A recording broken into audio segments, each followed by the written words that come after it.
You've probably heard the whispers, or honestly, maybe even the loud complaints by now.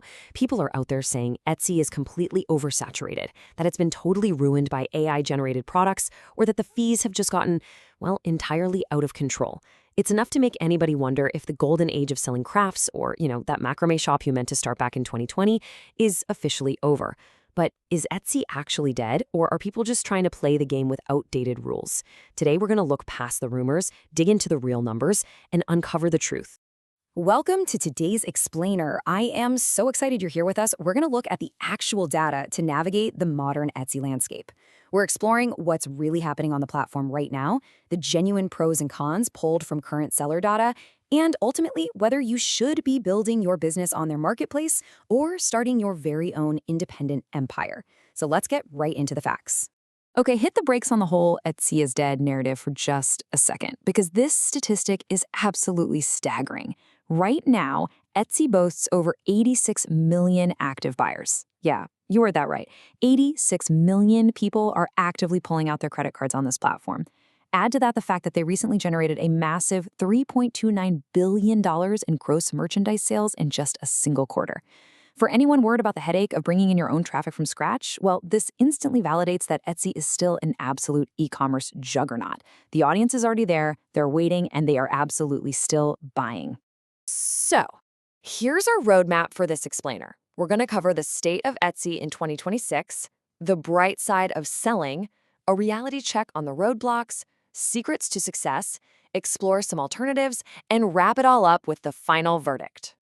Part 1. The state of Etsy in 2026, a marketplace in motion. To really grasp the opportunity here, you have to understand the current landscape. Right now, there are over 8.1 million active sellers fighting for attention across an ocean of over 100 million active listings. I mean, it's a bustling, incredibly competitive digital mall. But here's where the data gets truly fascinating. A massive 1/3, 33% of all Etsy sales involve personalized products. This is absolutely crucial to understand. Even as the platform scales up, its heartbeat is still firmly rooted in unique, customized craftsmanship. Buyers aren't going to Etsy for generic items they can just grab at a big box store. They're going there for something with a real personal touch. Let's move on to part 2, the bright side, why sellers stayed. Now, you might be wondering, with all that massive competition, why do millions of sellers choose to stay? And why do thousands of new sellers sign up every single day? Well, the benefits are incredibly compelling, especially if you're starting from absolute zero. First off, you get instant access to those 86 million buyers we just talked about. You don't have to spend months agonizing over how to drive traffic to a brand new, empty website. Second, the startup costs are just absurdly low. We're talking literally 20 cents to publish a listing. You also don't need any coding or web design skills whatsoever. Plus, Etsy handles all the complicated global payment processing and gives you built-in advertising tools.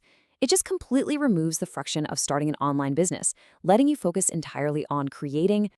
And that really hits on the core appeal for beginners and side hustlers. It's a remarkably low-risk environment. As YouTube creator Tash points out, if you sell digital downloads or use automated fulfillment, you have a very real potential to build passive income. You aren't strictly trading your time for money here. You create a product once, list it for 20 cents, and it can theoretically sell hundreds of times while you're literally sleeping. Which brings us to part 3, the reality check, roadblocks and realities. Of course, no platform is perfect, and we have to ask a pretty tough question. Are you prepared for what sellers call death by 1,000 cuts? The barrier to entry is low, sure, but look at how fast the fees stack up.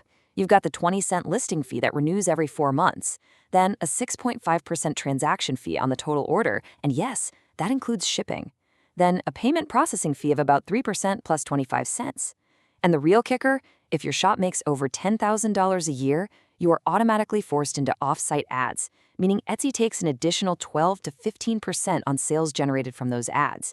Your profit margins can get eaten away very, very quickly if you aren't paying close attention. And unfortunately, the challenges don't just stop at fees. There's an ongoing issue with the dilution of the word handmade.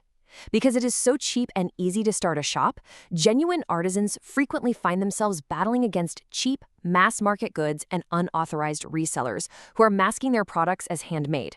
Now, while Etsy does have policies against this, enforcing it across 100 million listings is, well, it's a monumental task. What this means for you is, if you have a genuinely handcrafted, higher-priced item, your marketing has to work twice as hard to prove its actual value to the buyer. Part 4. Secrets to Success. Thriving in 2026. But hey, don't let those roadblocks discourage you because plenty of people are still winning big. I absolutely love this quote from YouTube creator Tosh because it completely grounds all this data in reality. She says if you think of it as a long-term asset, it can continue to make you money, but you need to know and be willing to put in the time and effort.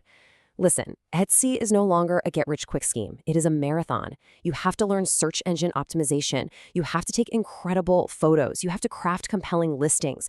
It requires real focused strategy. And one of the biggest secrets to managing that marathon while keeping your sanity intact is leveraging automation. A massively popular strategy in 2026 is using a print-on-demand or POD service. It's actually amazing how smooth this workflow is.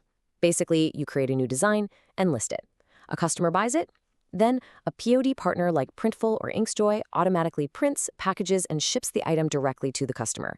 It completely solves the massive logistical headache of in-house fulfillment, which frees you up to focus entirely on what you do best, design and marketing. Moving on to Part 5. Exploring Etsy alternatives and knowing your options. Because while Etsy is a fantastic launchpad, you eventually face the ultimate e-commerce dilemma. On Etsy, you get an instant audience, but you sacrifice brand control and pay high fees per sale. You're essentially building a business on borrowed land. Customers are loyal to Etsy, not to you. On the other hand, platforms like Shopify give you total brand control and ownership, the whole shebang. But the trade-off is you have to pay a monthly subscription, and you are 100% responsible for driving your own traffic. There are other options too, of course, like Amazon Handmade, which gives you a massive audience but has a much stricter entry process, or WooCommerce for ultimate customization if you're handy with WordPress. But the smartest consensus for 2026? It's definitely a multi-channel approach. You use Etsy exactly for what it's great for, discovering new customers and testing out products. Then you include packaging inserts or social media links to direct those buyers back to your own independent website, building that long-term brand loyalty. Finally, Part 6, the final verdict. Is it for you? So, after looking at the massive buyer pool, the rising fees, the fierce competition, and the alternatives, the data points to a very clear conclusion. Etsy is a resounding yes if you're a beginner, a hobbyist, a side hustler, or a digital product creator who just wants to test the waters with incredibly low upfront risk. It's an amazing stepping stone. However, it's a no if you're trying to scale a business with very thin profit margins, or if your primary goal is long-term independent brand building. The unpredictable policy changes and lack of customer loyalty just make it way too risky to rely on as your only source of income forever. Which leaves us with the ultimate question for your 2026 e-commerce strategy. You've seen the data, the pros, and the very real cons. So, will you leverage the incredible ready-made audience of Etsy and build on borrowed land? Or are you ready to take the leap and start building your own empire? The choice is entirely yours. Thanks so much for joining me for this explainer, and I absolutely can't wait to see what you build.